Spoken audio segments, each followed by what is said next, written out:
Hello, 607. Welcome to Off the Record, your weekly snack pack of Delaware County news from The Reporter, the county's finest news source. I'm Andrew Cantor with a few of the stories you'll find in print and online in this week's edition.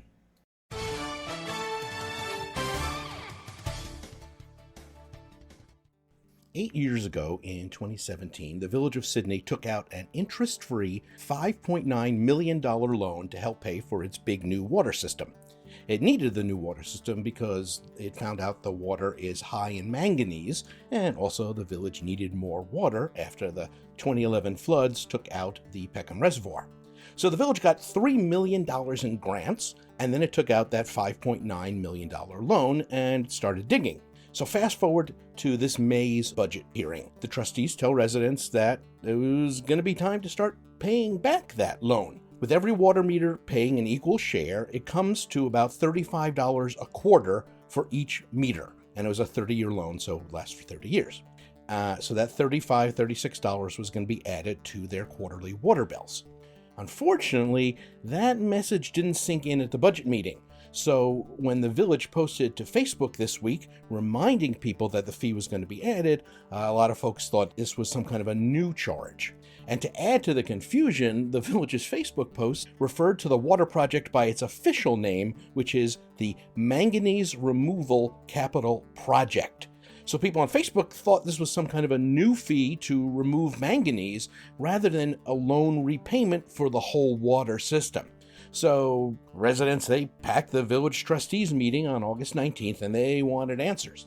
It took a bit, but Sidney Mayor Ray Baker and its water czar, Shane Nordberg, explained what was up. It was a loan repayment, not a new project. But because it had been 8 years since the village took out the loan, people forgot all about it. Nobody was thrilled to hear this, especially, they just had an 11% tax hike this year. But the trustees explained this was just bad timing. The loan needed to be repaid just after the tax hike hit. It was a perfect financial storm, and everyone agrees that it sucks. There's also water news in Walton this week, but it's a little different.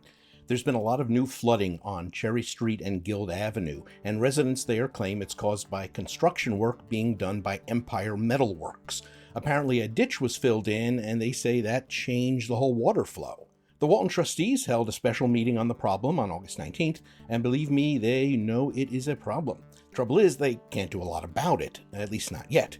Empire Metal Works says it's not their fault, and it's going ahead with more construction.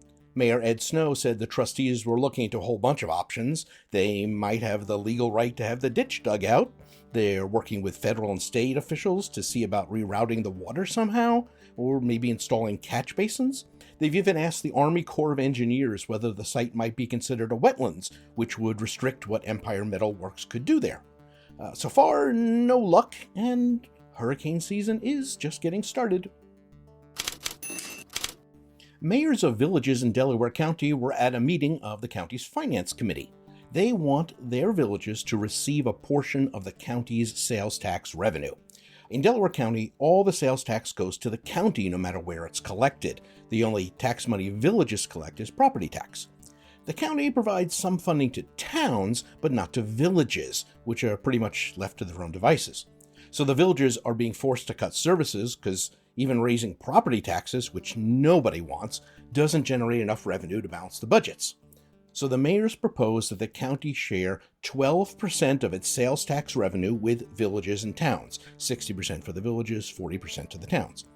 The county supervisors, they didn't seem interested in sharing any money. In response to the mayor's request for 12%, Colchester Supervisor Art Merrill's proposal was 0.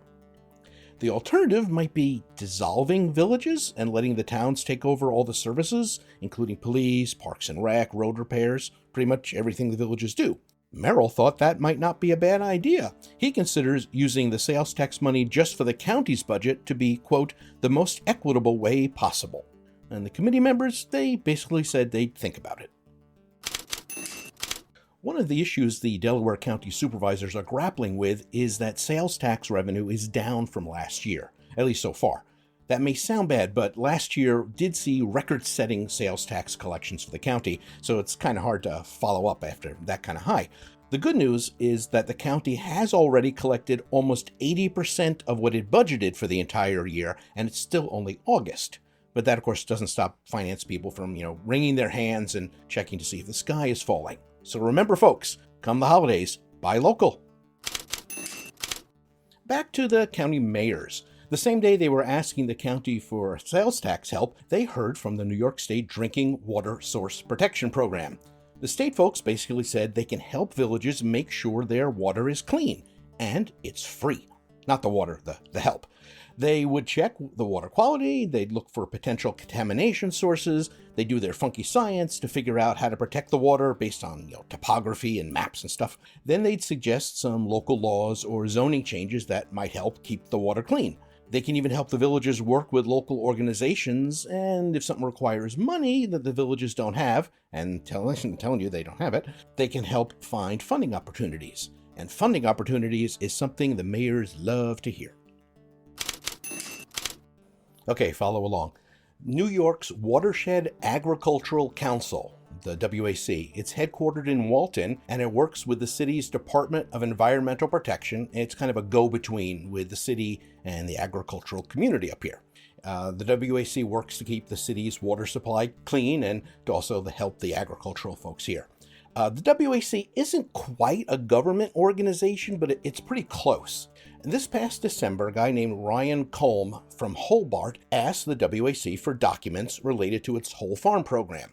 The WAC said it would give him some of what he asked for, but only after he prepaid staff for the time needed to compile the records.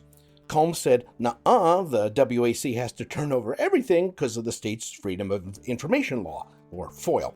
The WAC said, "Nuh-uh, it's not part of the government." And Colm said, "Because the WAC is 90% funded by the city, you're darn tootin' its government." So Colm is taking the WAC to Delaware County Supreme Court, demanding all the documents and that the fees should only be what FOIL says they should be, which is 25 cents a page, plus what it costs for the lowest paid employee to compile the records. He also wants attorney fees. The case is scheduled to be heard on October 11th.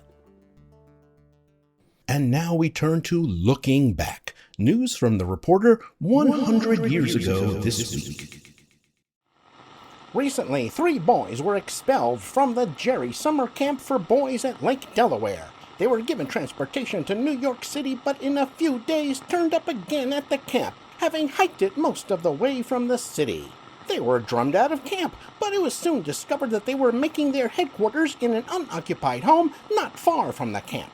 The sheriff was notified of their whereabouts, and in the middle of the night, Under Sheriff Stewart gained entrance to their abode and found them all sound asleep. He also discovered that they had levied tribute on some of the neighbors' cellars and milk houses and were quite well provisioned with milk, butter, and other provisions. After a conference, he told them that if they would get out of the county in the morning and return to their homes, he would not arrest them. It was found the next day they were remaining, and local officers of the town of Andes took charge of them. These officials told them they must report to the sheriff, and they agreed they would. They never reported to the sheriff. In health news, the past week has been an unlucky one for Harry Jenkins, employed by J.S. Dakin on a lumber job. Saturday, Jenkins cut his leg with an axe, and Monday he cut a bad gash in his hand while at work. In agricultural news, according to the New York State Department of Farms and Markets, the New York market on August 20th received its first shipment of Brussels sprouts from the Catskill district of Delaware County. The quality and condition of the stock was considered excellent and sold very readily at 35 cents per quart. And finally, a Ford touring car driven by a Unadilla woman crashed through the state road fence on the George Gilbert farm just west of Sidney last Wednesday afternoon. The driver said she was suffering from a severe headache and lost control of the car.